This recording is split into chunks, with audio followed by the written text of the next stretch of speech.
Assalamualaikum warahmatullahi wabarakatuh. Hai teman-teman, kali ini kami dari kelompok 6 akan menjelaskan materi mengenai pengoptimalan kawasan pengelolaan dalam teknologi pendidikan di Indonesia. Sebelumnya, perkenalkan, nama saya Risma Fitri Novita Anjasari dengan NIM 208190033 dan nanti juga akan disambung oleh rekan saya yang bernama Damar Suryo Babono. Oke, langsung saja pada pembahasan pertama, yaitu mengenai kawasan pengelolaan dalam teknologi pendidikan. Pengelolaan ialah bentuk hasil dari penerapan suatu sistem nilai. Pengelolaan yang di dalamnya meliputi pengendalian teknologi dapat dibentuk melalui perencanaan, pengorganisasian, pengkoordinasian, dan supervisi. Kawasan pengelolaan bermula dari administrasi pusat media, program media, dan pelayanan pemanfaatan media. Semua pembaharuan mengenai pemrograman beserta tindak lanjutnya akan dikelola dengan baik pada kawasan ini. Pada kawasan pengelolaan ini, teknologi pendidikan dalam menerapkan program-program media sekolah ini menggabungkan bahan cetak dan non-cetak sehingga menimbulkan peningkatan dalam penggunaan sumber-sumber teknologikal pada kurikulum.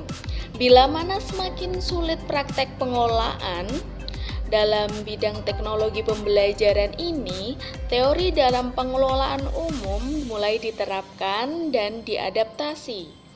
Teori pengelolaan ini digunakan pada khususnya dalam proyek desain pembelajaran.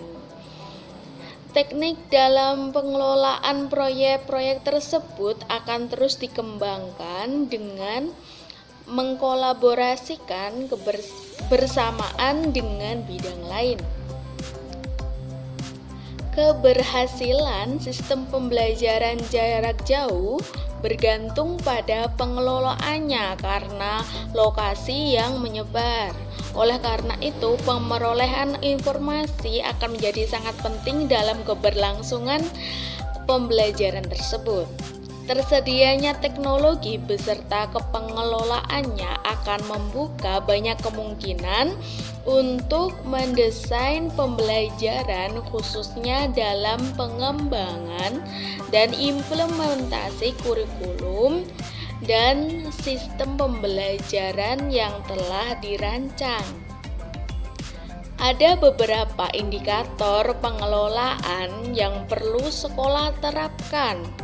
Indikator tersebut adalah indikator pengelolaan media dan sumber belajar, lingkungan belajar, dan pengelolaan personel serta perangkat pembelajaran.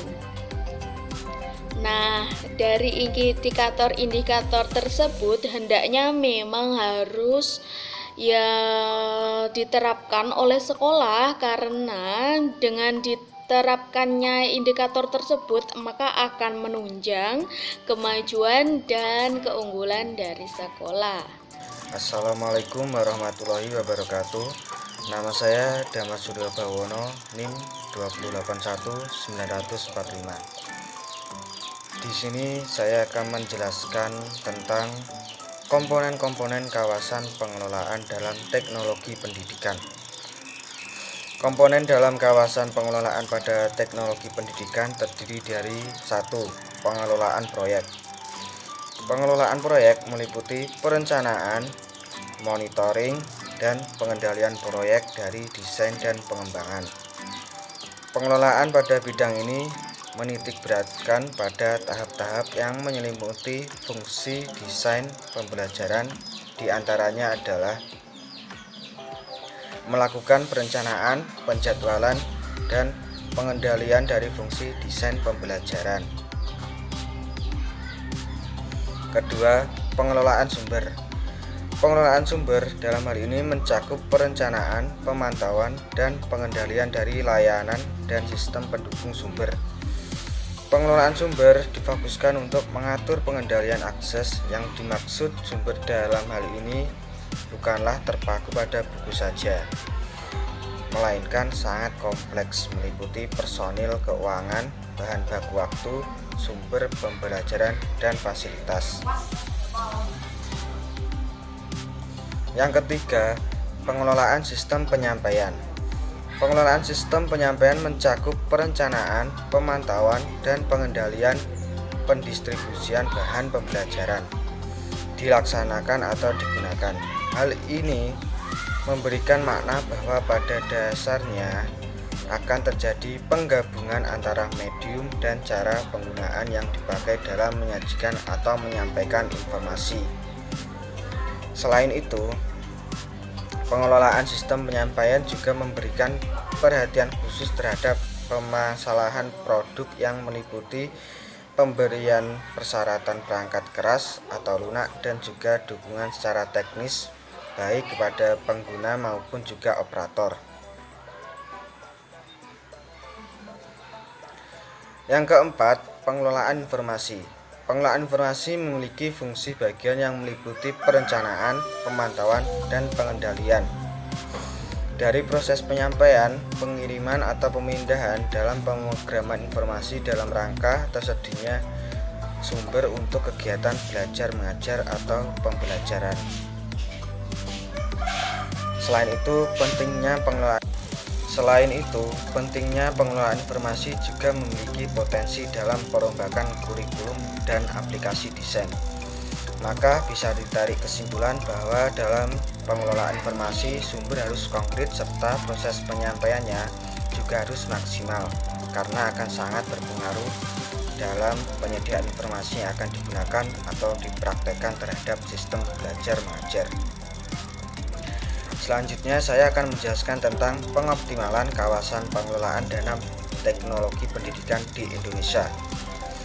Teknologi informasi dan komunikasi dalam ranah sebagai ilmu pengetahuan dan teknologi memiliki gambaran umum, yaitu semua hal yang berhubungan dengan pengambilan, pengumpulan, pengolahan, dan penyimpanan penyajian informasi. Selain itu, teknologi pendidikan juga merupakan sebuah cara yang dikelola secara sistematis dalam mendesain, melaksanakan, dan mengevaluasi proses belajar mengajar secara keseluruhan dalam bentuk tujuan dan yang spesifik, serta apapun teori belajar dan komunikasi pada manusia menggunakan kolaborasi dari sumber belajar dari manusia untuk membuat proses pembelajaran menjadi lebih efektif.